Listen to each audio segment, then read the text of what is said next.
So I'm here with Nat Glover, the first Black sheriff in Florida's Deep South since Reconstruction, who recently released his new book, Striving for Justice. Thank you so much for joining me. I really appreciate you. I guess you grew up in Jacksonville, and can you talk about that experience? Because you were born in 1943. Jim Crow didn't end in Florida till I think 1967. So what was it like? Well, that was about the time uh, people talk about it uh, ending, uh, but I'm sure there are other people who think that it certainly sustained itself a little longer. But yeah, I was raised here in Jacksonville, Florida, and I would say in the ghettos of Jacksonville, and was able to pull myself out of that environment. And believe me, it was an odyssey, and certainly some experiences that actually turned out to have some redeeming value to me, to be honest with you, because who you are is usually the total result of where you came from and the experiences that you had, what you learned, and all of that anyway. So some of it was, at the time it happened, it looked bad. But then along the way, I found that it had some value on my journey. Um, in the neighborhood that I grew up in a shotgun house. And of course, the reason they call it a shotgun house, because you can take a shotgun and shoot through the front door, and pellets will go out of the back door without being interrupted. And of course, mother, father, uh, brother, two sisters. So it was six of us in that little small house. But we were able to survive, and I'm here talking to you.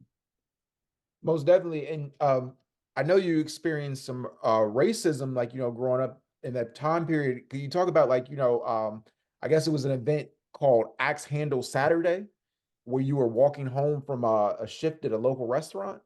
Can you talk Yeah, about? yeah. I would imagine that was um, one of the most significant events in my life. Um, I happened to be working at a cafeteria at the time, um, Morrison cafeteria, and as a dishwasher.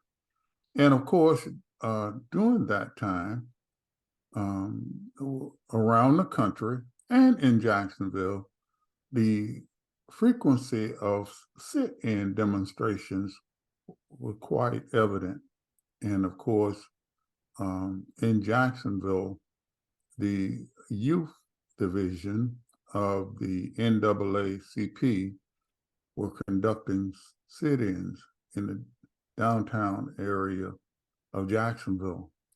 And they happened to be conducting one at Woolworth, which was a department store in downtown Jacksonville, just across the street in a catty-corner position from Morrison. And they were um, going to be there that morning. Now, you have to understand, I did not know anything about that. I've just come to work to do my job, and I'm inside working. Now, sit-in demonstration was simply a process that where African Americans would go and sit in restaurants and sit in places where they were forbidden to sit uh, or eat because of their race. And what the intent was, of course, demonstration and to disrupt the business that day. Well, actually, what was also happening was we had a number of Ku Klux Klansmen, white supremacists, come into Jacksonville that morning because obviously they had gotten word that it was going to be a sit-in demonstration, and it had been some in the past. So apparently they were going to put a stop to them because they were going to intervene. And they were rather creative in their approach because what they did, they actually issued each one of their participants um, a brand new axe handle. In other words, this is the weapon that you will use to attack the sit-in demonstrators.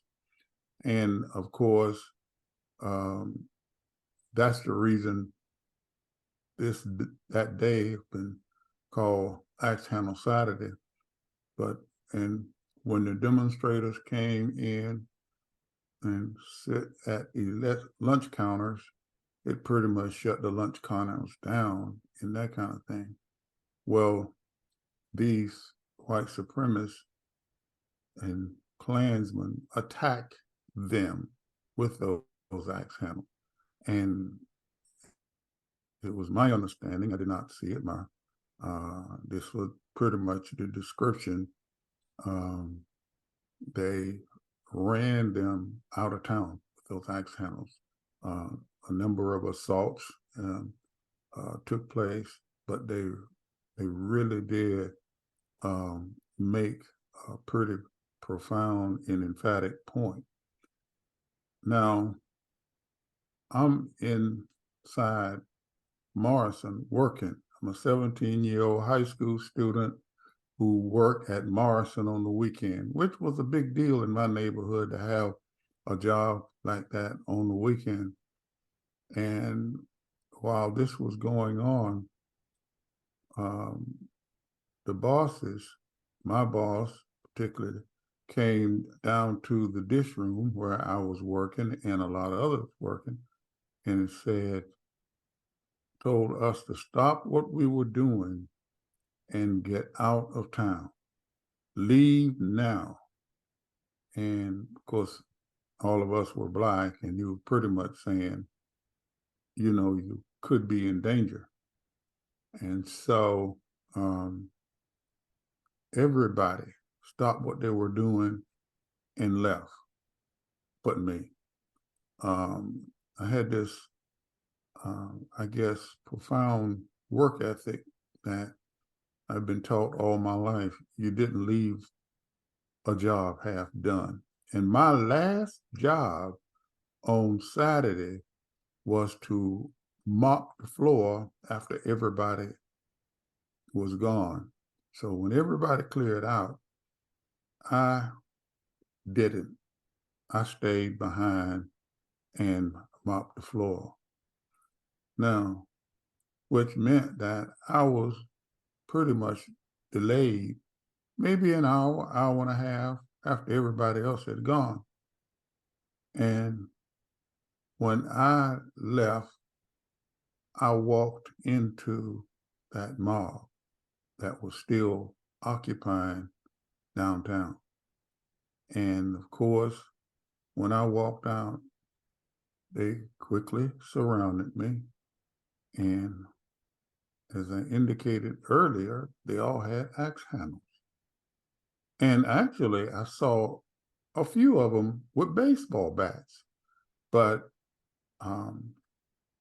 they, of course, when I walked out, they quickly surrounded me and started to hit me with the bats and the axe handles. And they were calling me names and that kind of thing. And so I saw this police officer who was standing just outside of the circle, and he wasn't doing anything. I mean, it just appeared to me he would have stopped them, but he didn't. He took a spectator's role. He's just watching them. So I ran to him and I asked him to help me. And he said this to me, and today it rings in my ear like it was yesterday. he said, "You better get out of here before they kill you." And I ran. And I ran and I was so frightened. I was actually terrorized. And uh, and of course they terrorized me, and I was terrified. I mean, I, I was running so fast. I don't remember. I don't remember seeing when they stopped chasing me. So I ran home, and I was so afraid I didn't look back. When I got home, I tell you, I was crying. I was still afraid, crying, and it wasn't from the pain of you know, the bats and the axe handles. I was crying because I was ashamed. I, in my neighborhood, you didn't run away from fights. If you did run away, you will get the label of a coward, and that will stick with you the rest of your life.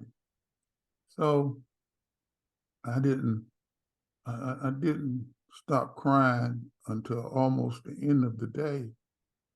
But when I talked to you earlier about there were some possible redeeming values of situations like that, I remember saying to myself, I will never run away from another fight. I would rather take a beating or if I die, but I don't want to be in the same position I was in today and so terrorized. And to this day, Ryan, I have to confront difficult situations and even dangerous situations because I still suffer from the trauma of not wanting to feel like I felt that day. And there were a number of situations during my law enforcement career where I risked my life when other officers wouldn't. And in a strange way, it distinguished me, and I was able to, um, you know, kind of rise through the levels, sheriff's office, and eventually be elected sheriff of Jacksonville, Florida, Duval County. Right. And eventually you decide to go to college and you attend Edwards Waters College and you play on the football team and you were teammates with Jim Cannonball Butler, who he played in the NFL for the Pittsburgh Steelers. Can you talk about like, that experience of like, going to Edwards Waters College and playing on the football team? Yeah, that was another experience that was, I'm going to say, memorable. And even how I got into college. My brother actually was the athlete in the house, and he he was stellar. And I don't say that lightly, and I'm not actually exaggerating his prowess as a football player. He was 5 years older, but he was really a star at my high school that I attended, but I came behind him. He had actually graduated, but I didn't play sports, to be honest with you, other than in the parks, on the street, playing football in the street, and that kind of thing. And I actually, at one time, wanted to quit school. Ryan, I went to my mother with this brilliant idea of wanting to quit school because the the guys that I was hanging out with, my peer group, they seemed to have been doing pretty good, and they wasn't going to school, and I was going to school every morning, and I went to my mother to tell her that one of the people that I was hanging out with, he was had a car. Another one always had a pocket full of money, and the other had a girlfriend. I didn't have none of that, and I was going to school every morning, and they were laughing at me going to school.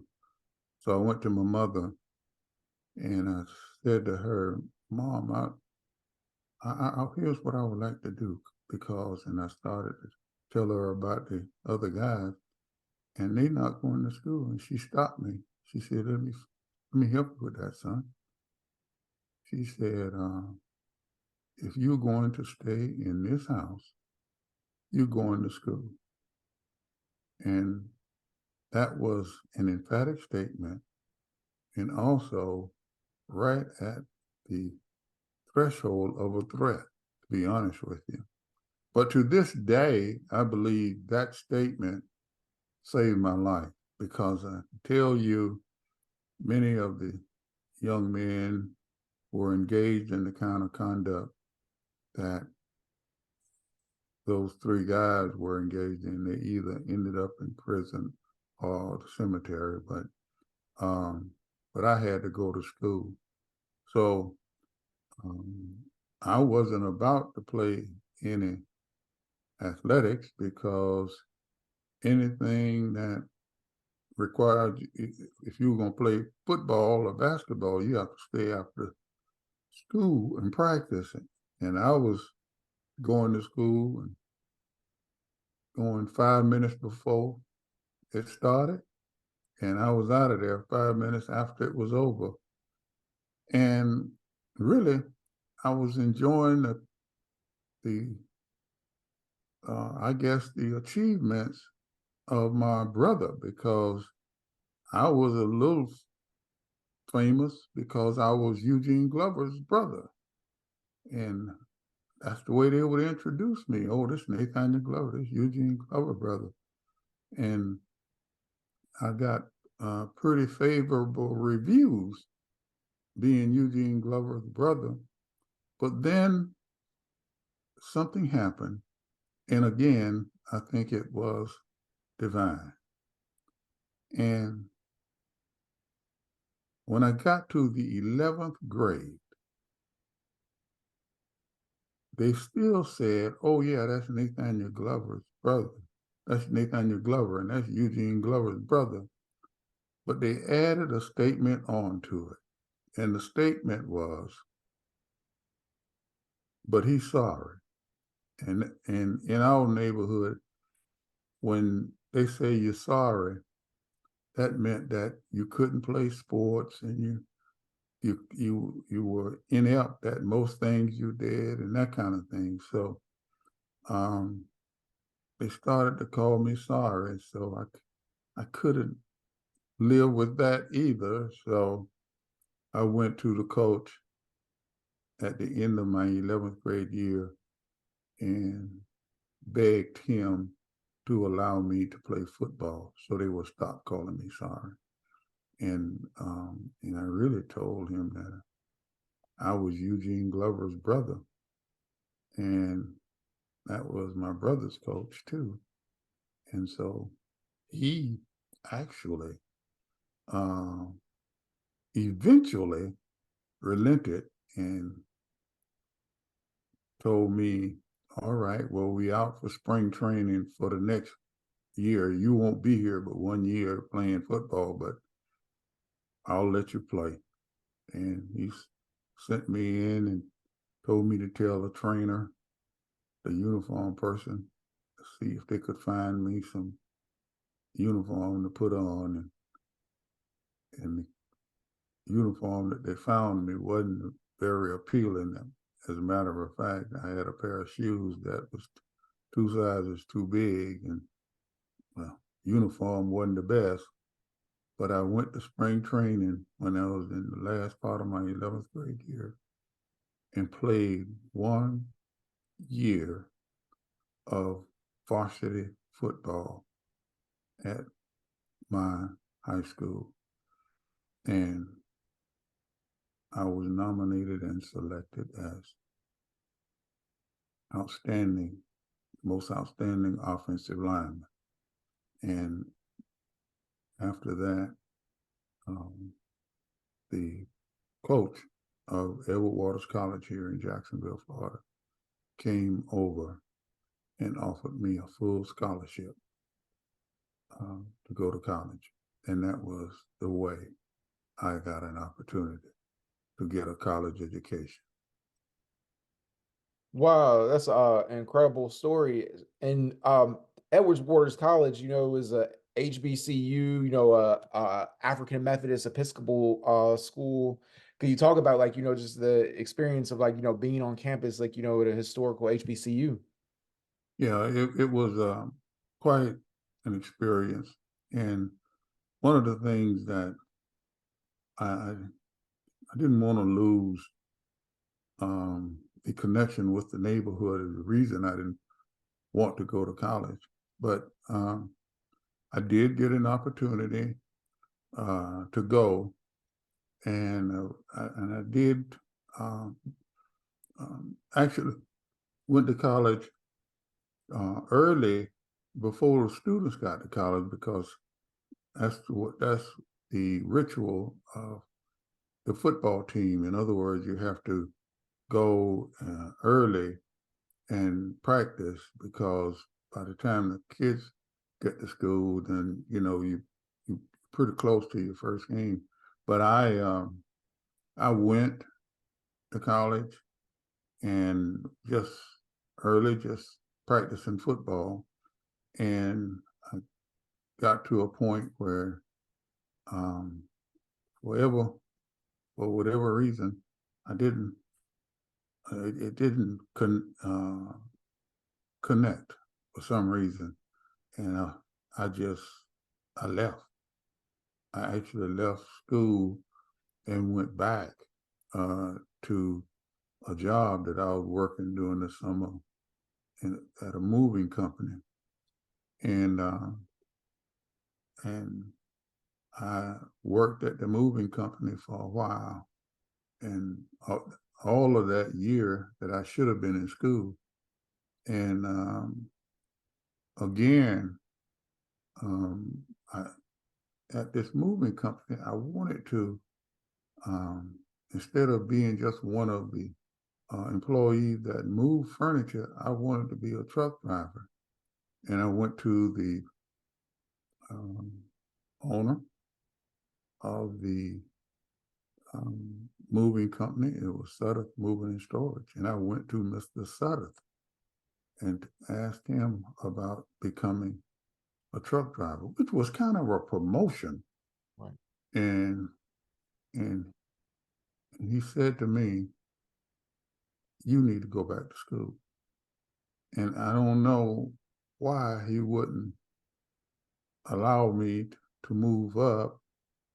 Um, I was certainly one of his best employees, but but the experience he had had with me, he said I needed to not make this my life.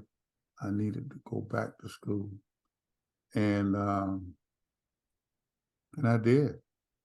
I did, and um, and so I had to go back, and I had to actually beg the coach to allow me to come back on my scholarship because certainly didn't have any resources for me to go back and pay.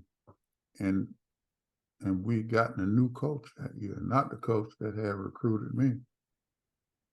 Um, he had just come in, and he didn't know me, but I went to him, and again, I had to beg to allow me to come back and try out for the team, and he did. He actually did. Now here's why I believe this was a coach who was a risk taker when it came to young people. He actually gave two young men who had been on death row in one of the city, I'm going to say Chicago, it might have been Detroit, but who had been on death row, and they found out that they were innocent of this rape they were supposed to have committed, and he gave them a chance. Wow. So he was just a coach that would give young men a chance, and he gave me a second chance. And I did. I played football there for 4 years, got my degree, and incidentally, the last 2 years of my college career, I was captain of the football team, and we were quite successful. So it was an opportunity to prepare myself to um, take care of my family. And I can tell you, I was the first one in my family uh, to go to college. And again, I thought it was a clear example of divine intervention. Wow, like it sounds like that's an amazing story, and I know it had to be an amazing sense of pride. So you graduate from Edwards College in 1966, and that's the same year that you joined the Jacksonville Sheriff's Office. You know, Well, uh, why did you decide to become the police? it, it wasn't like it was an impulsive decision. Um, while I was um, in living in that shotgun house, we didn't have a television, of course, and but we did have a radio, and all I would listen to would be detective stories on the radio. I had a program called Dragnet, uh, and which was about Los Angeles Police Department, and we had lot of private detective programs, Michael Sheen, Johnny Dollar, and all of that. So I had this ambition that I wanted to be a detective, and um, I endeavored to whatever I did and wherever I went, I was going to join the police department. Now, um, that got, I'm going to say the hope of it got a little interrupted because um, while I was working at Morrison Cafeteria, um, I left work one night when I was 17 years old, and was stopped by two detectives, and they were looking for people who were stealing food, steaks from Morrison, and they were searching people, everybody that left work that night. And they searched me, and they found two napkins. I'm talking napkins you wrap the silver up with in at Morrison. And see, we used to use the napkins to actually for perspiration and working in the dish room. And the detectives told me I I knew who were stealing those steaks, and if I don't tell them, they were going to arrest me for stealing those napkins, and they did because I didn't know, and I'm not certain I would have told anyway, because also in my neighborhood you didn't snitch, but um, that means tell on somebody else who had committed some offense. And they put me in jail for stealing those two napkins. Wow. And of course, stayed in jail overnight. My dad came, got me out the next day, and came down with his boss, and which we had to go to municipal court that next morning. And actually, my boss from Morrison Cafeteria came down and testified on my behalf. And my boss told him that we used the napkins in the dish room as handkerchiefs. And my father's boss kind of, I guess, testified about my family and all of that. And the judge just discharged the case and made it clear to me. He said he never wanted to see me down there again.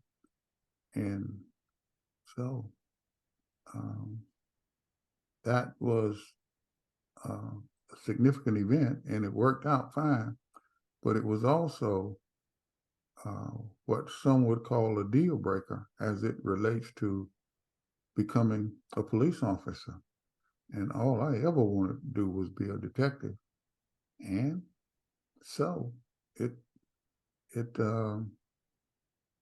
was going to be an uphill battle, but again, it was just one of those things that just had hit a bump in the road. So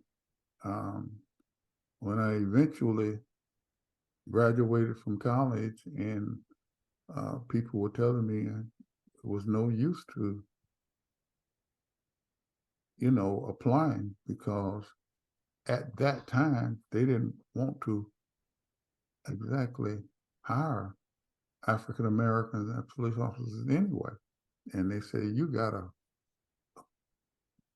record of arrests, so you know they're not going to hire you. And again, it was laid on my heart to apply anyway and see what will happen. And I applied, and it pretty right, nothing happened. but my brother introduced me to one of the Black police officers, a few Black police officers in Jacksonville. And he listened to my story on me having applied and nothing had happened. And I told him what I thought it was. And he said, are you sure this is all? I said, this is it. And he said, well, I'll tell you what I'm going to do. I'm going to take you to see the mayor of the city. Now, I wasn't convinced that he knew the mayor personally. And in addition to that, people always say they know somebody and really don't know them. And the mayor, I mean, come on. So I said, okay, when do you want to go? Because, if we're going to go see the mayor, I'm going to go and put on my Sunday best. And he said, we're going right now. And I could not believe, I said, oh my goodness, I know this. He doesn't know the mayor. He just can't walk in, without an appointment or anything like that. But he said, let's go right now. And to be honest with you, Ryan, I was just checking the box because I had to tell my brother I did what he said do. But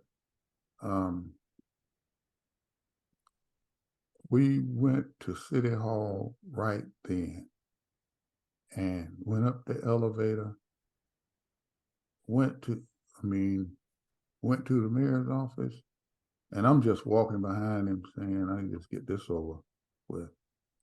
But when he walked in the mayor's office, the secretary jumped up, called him by name, and started asking him about his kids, calling them by name as well. And I said, oh my goodness, we on to something here. He actually took me to talk to the mayor. And he kept telling the mayor, and he got a college degree, and that kind of thing. And the mayor talked to me, and I told him my story. And then he and Marvin talked. And I did not think very much happened or was going to happen, even after talking to the mayor. But I'm going to say about 3 weeks later, maybe 4, a police officer came to my door, and he was the detective, and he said his name was Captain Crosby. I remember just like it happened yesterday. And he said he was there to ask me a few questions because he was conducting a background investigation for me to go to the police academy to become a police officer. And he did. And I got hired. Now here's the divine intervention. That was divine in itself. But I found out later, the mayor went down to the Civil Service Board, Civil Service Administration office personally, and in a not so subtle way told the administrator that he wanted me to take the test to become a police officer. And she said they had reviewed my application, and they knew I had a college degree and all of that.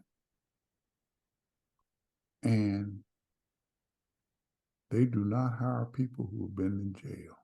And I was arrested for petty larceny.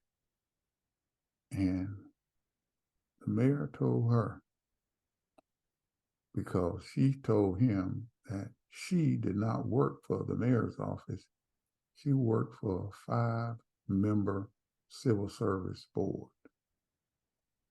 And the mayor told her that he wanted me to take that test. And oh, by the way, I'll be reappointing some of those members on that board. And that amounted to nothing less than a threat. And I was able to get an opportunity to go to the police academy to become a police officer. And Wow, that's incredible. I'm here with Nat Glover, the first Black sheriff in Florida's Deep South since Reconstruction, who recently released his new book, Striving for Justice. Thank you so much. We're out of time, but I really appreciate you for coming up via Zoom and talking with me and sharing your story. And where can people buy your book? on Amazon, go to Amazon, Striving for Justice, a Black sheriff in the Deep South. And in the story I just told is a story that I felt like I had to tell because somebody need to hear that story. Because coming from Shotgun House in the ghettos of Jacksonville and becoming a Florida law enforcement Hall of Fame sheriff in the state of Florida is nothing less than a divine journey. Most definitely. I really